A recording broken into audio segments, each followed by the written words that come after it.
I extend the gratitude from our county executive, Mr. Ike Leggett, who is meeting with the governor today and is unable to attend this press conference.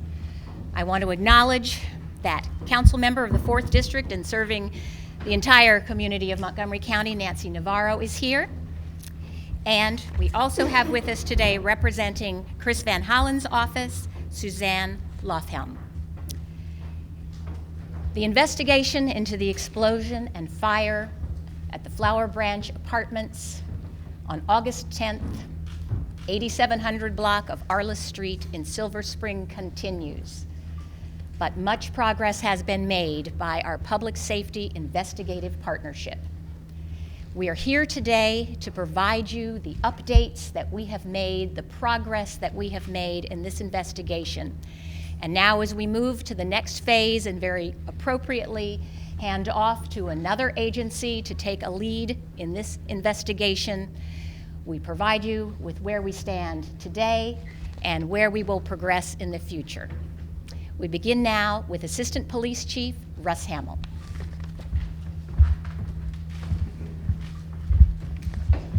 Good morning. During the late night hours of Wednesday, August 10th, just prior to midnight, 2 apartment buildings in the Flower Branch apartment complex became involved in an explosion and fire that tragically took the lives of 7 people, injured over 40 others, and displaced many more tenants and families throughout the complex.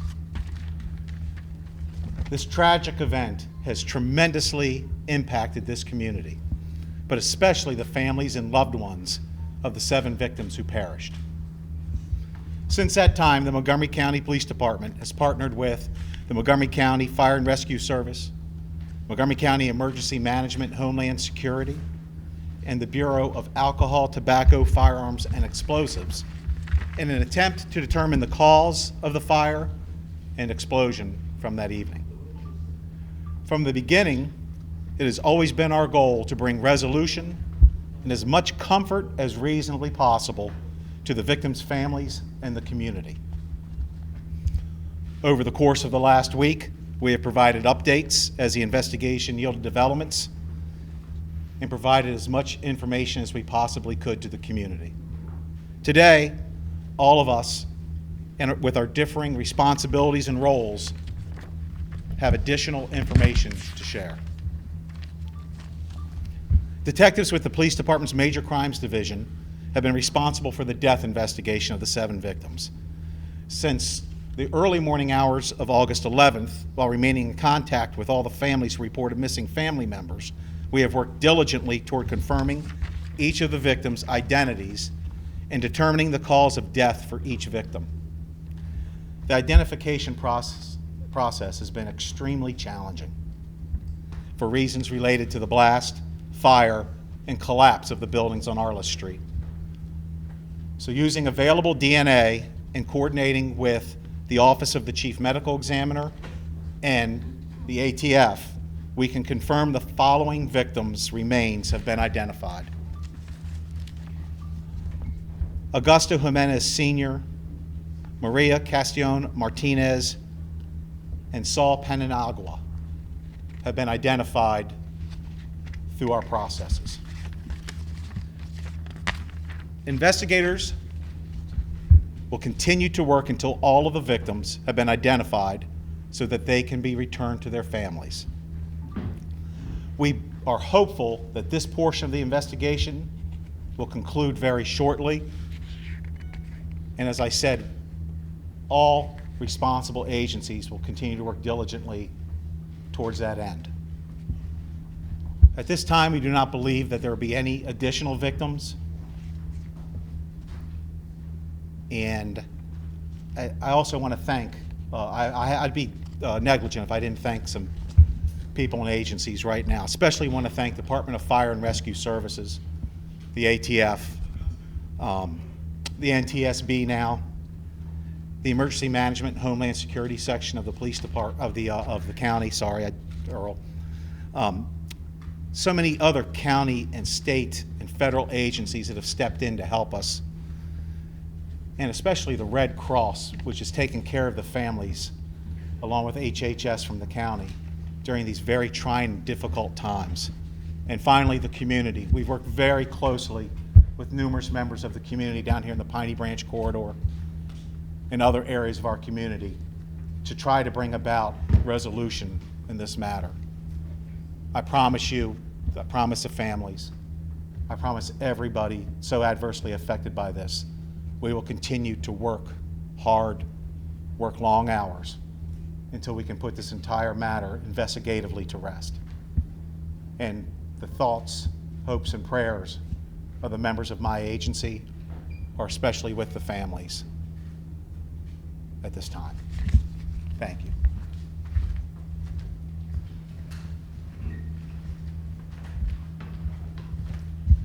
Good morning. My name is Alan Hind. I'm the Acting Chief of the Montgomery County Fire Rescue Service. First off, on behalf of Scott Goldstein, our Fire Chief, the Fire and Rescue Service, all the men and women who proudly serve the community, send our condolences out to all the families who have experienced this tragedy.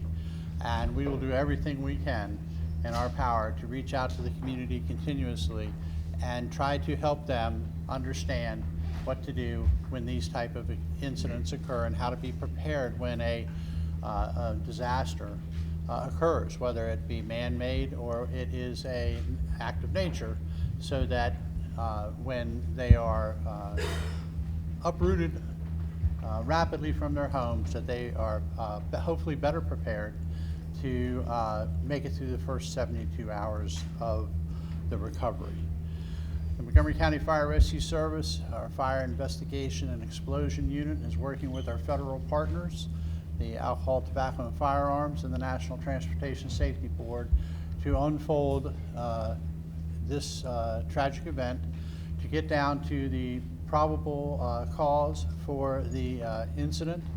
And we will continue to work through that process going forward with the National Transportation Safety Board, and it will be an extended investigation that will take some extended time to come across the facts that are related to exactly what happened at the address.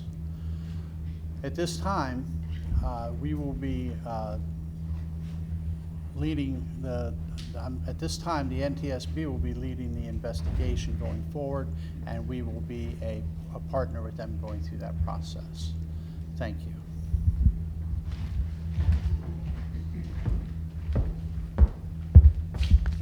Good morning. My name is Daniel Board. I'm the Special Agent in charge of ATF's Baltimore Field Division. First and foremost, on behalf of the men and women nationwide of ATF, we want to express our condolences to the victims of this great tragedy. As ATF agents and investigators, it is our job to work these type of incidents and to investigate violent crime. But make no mistake about it, this has an impact on us, and we recognize the real impact it has on the victims. So most importantly, out of everything, we want the victims and the families to know that our thoughts and prayers are with them.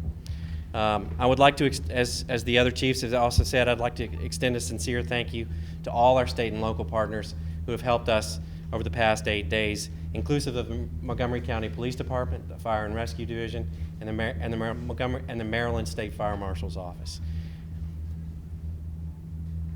Without a doubt, also the Red Cross, we have to mention, they have been unbelievable in supporting our personnel and supporting everyone who was actually out at the scene over these last few days. There were actually 290 personnel who actually helped work this scene, which is an amazing thing. I've said it before, if you would have taken the badges off of the people who were working, you would have never known that they were with different agencies. There was that type of unified effort. From a law enforcement perspective, from an investigative perspective, it was truly humbling to see. From an ATF perspective, we brought in 85 agents from all across the eastern seaboard. Inclusive of those numbers were the arson explosives groups from the Baltimore Field Division, who actually have worked the last 16 straight days since the law enforcement bombing of a police vehicle in Thurmont, Maryland. But also, I'd like to take just one quick opportunity to thank the men and women of ATF for their support that we received from them nationwide as they supported us in this endeavor. I also want to take just a second to commend the first responders and the great citizens of this community.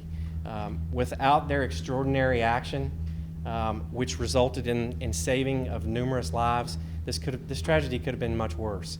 My hope is that over the next few days, weeks, and months, some of those stories come out so that you can see the true great human nature and some of the great human stories that have evolved out of this. After conducting over 100 interviews of witnesses, reviewing countless hours of surveillance video, collecting and analyzing multiple pieces of evidence, reconstructing the gas meter lines, and digging by hand through 4 stories of charred debris, we are prepared to say that this tragedy was the result of a natural gas explosion that occurred in the meter room of Building 8701. This building which was located underneath Apartment 101. Subsequent to that explosion was a natural gas-fed fire that consumed the apartments directly above and adjacent to the source of the fire. At this point in time in the investigation, there is no indication that a criminal act occurred. There was no incendiary or ignition device recovered in the location of the blast seat or the blast location, and there is no indication of unauthorized access to the meter room prior to the explosion. There are multiple ignition sources inherent to an apartment building, and further investigation is necessary to make that exact determination as to what that ignition source exactly was. With that said, today's announcement does not represent the conclusion of this investigation. The investigation is ongoing, and as you all are aware, the National Transportation Safety Board will be handling all further matters.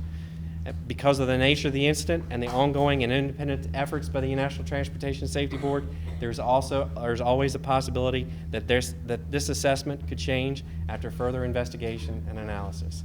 Again, I want to thank everyone for assisting ATF and supporting us during this investigation. And again, our thoughts and prayers are with all the families and victims affected by this horrendous tragedy. Thank you.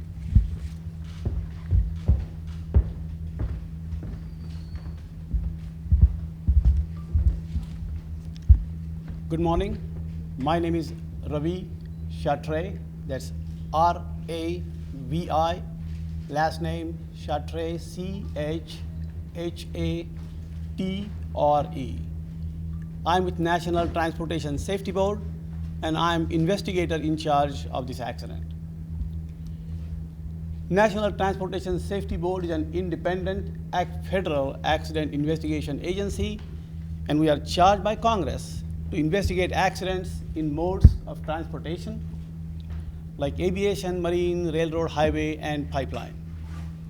Just to clarify, natural gas or your petroleum products are transported to you through pipelines, and as such, pipelines are a mode of transportation and under NTSB's jurisdiction.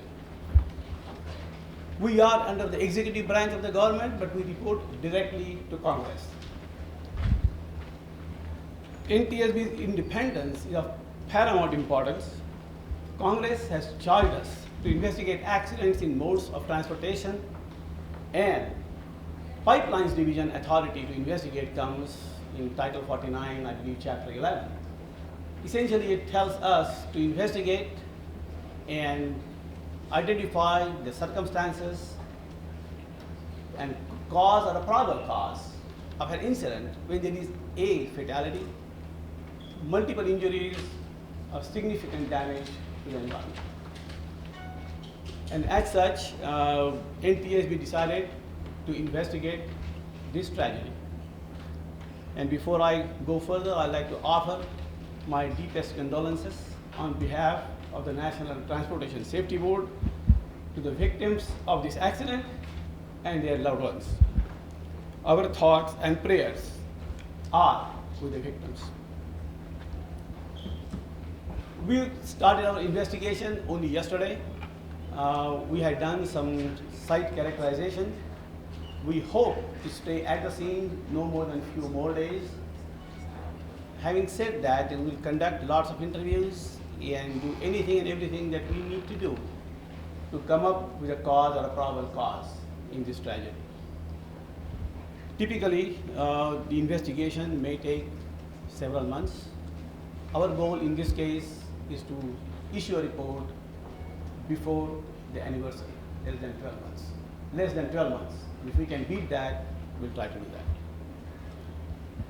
Thank you for your patience.